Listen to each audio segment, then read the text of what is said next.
You stand before God. Shut up! Before it's too late. Shut it! We can all be saved Shut tonight. And I pray that you turn and repent before it's too late. Turn from your sin. Blah, blah, blah, blah, blah. What is sin? Blah, blah, blah, blah, Well, God blah, gave blah, His blah, commandments blah, blah, blah. so that we can see our sin Stop talking, no one listens! and see because of our sin Shut that it! we need to turn to God. High holes should be quiet! We need to turn to God before it's too late, just like the rich man. The rich man didn't turn to God, and it was too late for him when he stood before God in He heaven. wants to hear you! And in hell, he lifted up his eyes. Jesus, blah, blah, Jesus, blah, blah, blah. There, don't think that your own good works will get you to heaven. Nothing will get us to heaven but Jesus Christ. Grabe, no? Ang unang commendable doon ay yung pasensya ni Kuya. Pero ang mas nakakalungkot doon ay kung yung batang yon ay kasama ang mga magulang niya. Tapos hinayaan lang. Yun ang nakakalungkot. So, pag-usapan natin, pwede ba nating paluin ang mga anak natin? Is it biblical? Is it wrong? Is it a sin? Well, the Bible is very clear na yes, inutusan tayo ng Panginoon na disiplinahin natin yung mga anak natin. At pwede natin silang paluin kung yun ang way para madisiplina sila. Basahin natin sa Proverbs 22 verse 15. Likas sa mga bata ang pagiging pilyo, ngunit sa pamamagitan ng palo, sila'y matututo. Mga magulang dyan, makinig kayo maigi. Mapagmahal na magulang, anak ay dinidisiplina.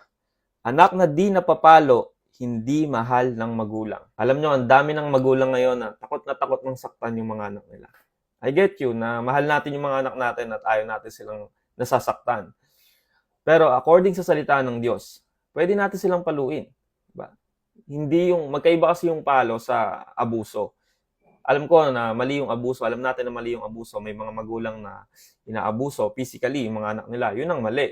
To the point na matatrauma yung bata, makakaiwan kayo ng scar or peklat, yun ang mali. Pero konting palo, kung doon sila madidisiplina, pwede natin gawin yon. Naalala ko yung isang beses na nasa bus ako. May isang bata na nakatutok lang sa cellphone niya. Nanonood siya ng mga videos, YouTube, online. And then yung nanay niya, kinuha yung cellphone niya dahil pababa na sila. Itong batang to, sobrang nag-uumiyak. Halos lahat nung nasa bus, naririnig na. Tapos dumating sa point na sinusuntok niya na yung nanay niya, sinasampal niya. Yung nanay niya walang ginagawa, hinahayaan lang yung bata, sinasaway lang. Yung mga ganong acts ang hindi dapat natin tinotolerate. Pero kung sa ganong sitwasyon, kung ayaw nyo lang mapahiya yung bata, kaya hindi nyo siya pinapalo, okay lang yon. Pero pagdating sa bahay, dapat pagsabihan nyo, dapat gawan nyo ng aksyon. Dahil kung hayaan nyo lang yon, magiging ganun na ang mindset ng bata na okay lang na ganito yung attitude ko. Okay lang na ganito yung behavior ko kasi I will get away from this naman. Hindi. Mahirap yan. Disastrous yan later on. Basahin natin sa Proverbs 23 verse 13. Disiplinahin mo ang bata. Ang wastong pagpalo ay hindi niya ikamamatay. Diba? Hindi nila ikamamatay yan.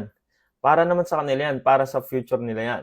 At sa pamamagitan ng palo, nagsiset kayo ng boundaries na kailangan rumespeto sila. May mga bagay na hindi dapat nila gawin. Dahil kung hindi nyo po dinidisiplina ang mga anak ninyo, sinusuway nyo po ang utos ng Diyos. Pero kailangan rin po syempre, maayos yung pagpapalo natin sa kanila, yung pagdidisiplina natin sa kanila. Like for example, papaluin nyo yung anak nyo.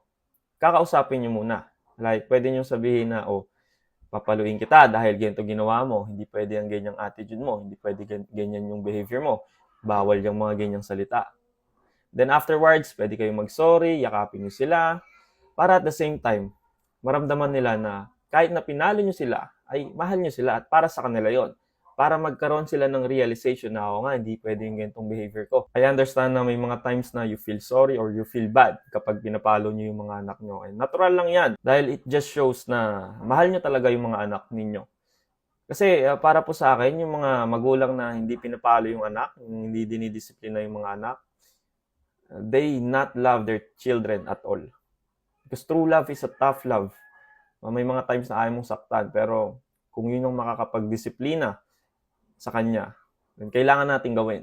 Para sa kanila naman yun. Kaya importante talaga na ang unang itinuturo sa mga bata ay ang takot sa Diyos at mahalin ang Diyos. Dahil kung mahal nila ang Diyos at kung may takot sila sa Diyos, everything will follow. rerespetuhin ko yung mga yan. May mga magulang na kasi ngayon na hindi nila pinapalo yung anak nila dahil takot sila ma-post sa social media. Totoo yan. May mga bata na ganyan ngayon na kapag napalo, konting palo, ipopost na sa Facebook.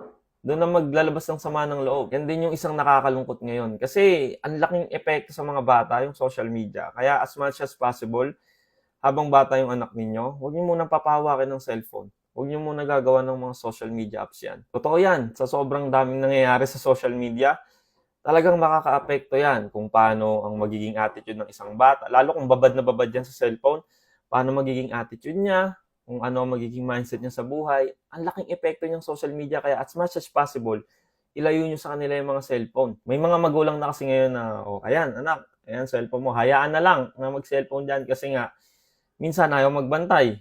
Kasi kapag naka-cellphone yung bata, hindi mo na kailangan bantayan eh. Nakatahimik lang yan dyan, o nanonood kung ano-ano ginagawa. Mas maigi na makapagkwentuhan kayo sa kanya, makipaglaro. Mas maganda, basahan nyo ng Bible story. Yung mga ganon, huwag nyo ibabad sa social media yan, sa cellphone yan. Malaking epekto sa paglaki nila yan. Kaya ang unang dapat ituro sa mga bata ay kilalanin ang Diyos at magkaroon ng takot sa Diyos. Kasi everything will follow. Diba? Pwede kayo magkaroon ng relationship na parang magkaibigan lang kayo pag naglalaro, kapag magkausap. Pero andun din dapat yung respeto nila sa inyo dahil kayo pa rin yung magulang. Kasi in the first place, hindi niyan kaya mag-post about sa inyo kapag kunyari napalo lang sila ng konti tapos magpo-post na sa Facebook, dun magrarant. Hindi nila kaya gawin yon kung in the first place may respeto sila sa inyo. Nagagawa nila yon dahil wala kang na-build na respect between you and your children. So yun lang po, pwede pong paluin ng bata. Utos po ng Diyos yan. Huwag nyo lang aabusuhin physically. Huwag lang yung to the point na matatrauma sila at makakaiwan kayo ng peklat or scar sa kanila. Konting palo ay biblical at para sa kanila naman yan. Amen.